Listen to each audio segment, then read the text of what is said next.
주야의 자고 깨는 것 예수가 거느리시네. 주 날 항상 돌보시고 날 친히 거느리시네. 주 날 항상 돌보시고 날 친히 거느리시네. 때때로 괴로움 당하며 때때로 기쁨 누리네. 풍파 중에 지키시고 평안히 인도하시네. 주 날 항상 돌보시고 날 친히 거느리시네. 주 날 항상 돌보시고 날 친히 거느리시네.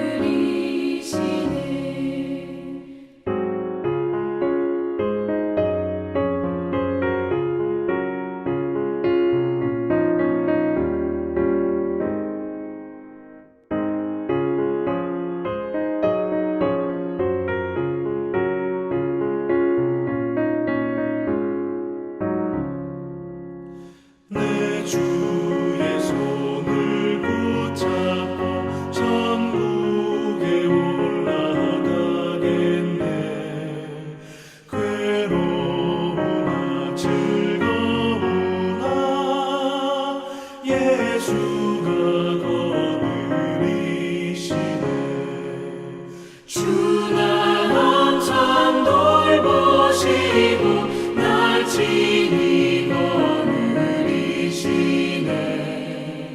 주 날 항상 돌보시고 날 친히 거느리시네. 이 세상 이별할 때에 마귀의 권세 이기네. 천국에 가는 그 길도 예수가 거느리시네. 주 날 항상 돌보시고 날 친히 거느리시네. 주 날 항상 돌보시고 날 친히 거느리시네.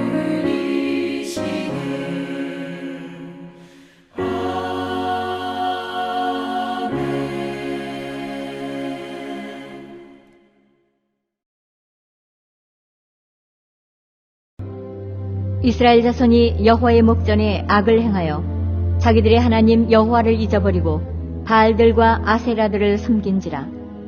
여호와께서 이스라엘에게 진노하사 그들을 메소보다미아 왕 구산 리사다임의 손에 파셨으므로 이스라엘 자손이 구산 리사다임을 8년 동안 섬겼더니 이스라엘 자손이 여호와께 부르짖음에 여호와께서 이스라엘 자손을 위하여 한 구원자를 세워 그들을 구원하게 하시니 그는 곧 갈렙의 아우 그나스의 아들 온니엘이라.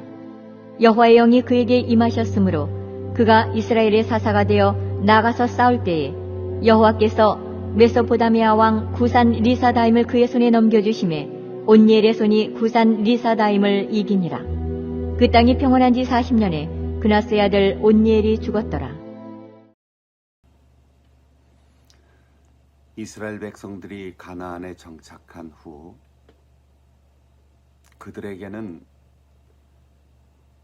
근동 지역의 모든 나라들이 가지고 있는 국가의 형태를 갖지 않았습니다.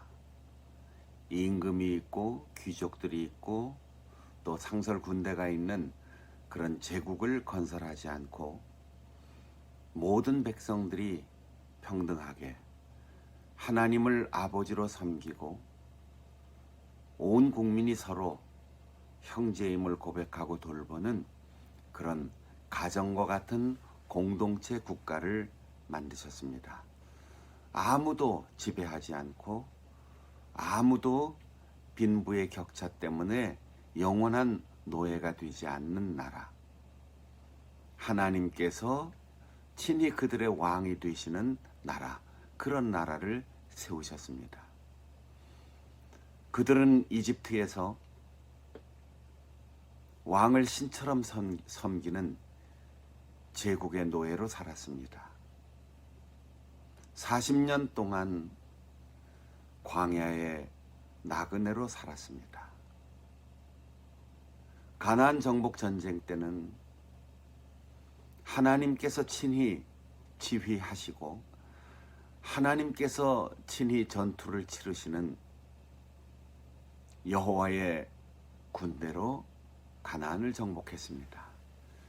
그리고 가나안 정복이 끝난 후에 차례차례로 지파별로 땅을 분배받고 일상의 농업, 목축, 그리고 함께 살아가는 삶의 현장으로 다 돌아갔습니다. 그런데 이스라엘이 그 땅의 원주민들과 교제하고 그들과 혼인하고 그들의 신까지 수입하여 섬기기 시작하면서 마침내 하나님께서 진노하셔서 그들을 메소포타미아의 제국 이집트에서 살던 것처럼 그 제국의 노예가 되어 8년 동안이나 굴종하며 살게 하였습니다. 이스라엘 자손들이 그런 고난 앞에서 하나님을 기억하고 조상들의 역사를 기억하고 그리고 이방인들을 남겨주신 하나님의 뜻을 깨닫고 여호와께 부르짖었다고 했습니다. 앞으로 계속될 사사기의 구조는 그렇습니다. 이스라엘이 하나님을 떠나 우상숭배 악을 행하고 하나님이 진노하셔서 그들이 고난을 당하고 고난 속에 그들이 부르짖을 때 하나님께서는 지휘관, 재판관, 그렇게 백성들을 이끌어갈 수 있는 지도자를 세워서 사사들로 하여금 문제를 해결하게 하시고 그 땅에 평온을 주시는 이 사이클이 계속됩니다. 부르짖으니 이스라엘 자손을 위하여 한 구원자를 세워 그들을 구원하게 하셨다 했습니다. 그리고 그 온니엘이라고 하는 사사의 이름 앞에 그의 아버지는 그나스, 그리고 큰 아버지는 갈렙이었다. 갈렙의 아우 그나스의 아들 온니엘이라고 그를 소개합니다. 여호수아 15장에 갈렙이 헤브론 지역을 점령하러 나갈 때 거기에서 기럇세벨을 정복 전쟁할 때 누구든 제일 앞장서서 저 험준한 산지를 점령하면 내 딸을 주겠다. 이렇게 선포하니까 갈렙의 동생 그나스의 아들 온니엘이 앞장서 나가서 그 전투에 승리하여 자기의 큰아버지이기도 하지만 지휘관이었던 갈렙의 딸을 아내로 맡게 되고 큰아버지의 사위가 되었던 것입니다. 바로 그 온니엘이 가나안 땅에 정착한 후에 이스라엘의 첫 번째 사사가 되었습니다. 그가 사사가 된 것은 물론 그가 지혜가 있고 믿음이 있고 하나님을 의지하고 또 공로를 세웠고 탁월한 전투의 경험이 있지만 사사기의 기록자는 그런 것들을 내세워 강조하지 않습니다. 하나님께서 그를 뽑아 준비시키시고 이 기회에 그를 내세워 주셨다는 거죠.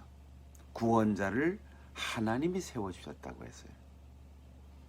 그리고 하나님이 세우신 그 온니엘에게 여호와의 영이 임하셨으므로 그가 사사가 되어 나아가 싸울 때 메소포타미아의 왕 그 군대를 이기게 하셔서 온니엘이 그 손으로 제국을 쳐부수고 이스라엘 그 땅에 평화를 세워나갔다고 말하고 있습니다.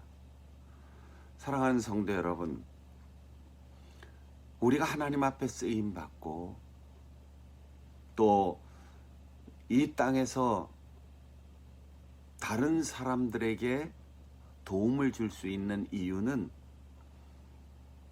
먼저 나의 지혜나 지식이나 능력이나 경험이 전제되지 않습니다. 하나님께서 그를 쓰시고자 할 때 헌신하는 사람에게 성령으로 충만하게 하신다는 사실입니다. 온니엘은 하나님의 영으로 충만하였습니다. 하나님이 그를 선택하신 이유는 정복전쟁 때 목숨 걸고 제일 먼저 나섰던 사람이기 때문일 겁니다. 예수님께서 제자들을 선택하실 때도 나를 따르라 라고 말할 때 앞뒤 좌우 보지 않고 곧 따라 나서 순종한 사람들을 첫 제자로 삼으시고 교회의 초석이 되게 하시고 그들을 교회 역사의 맨 앞에 세웠습니다. 그 땅이 평온한 지 40년에 온니엘이 죽었다고 했습니다.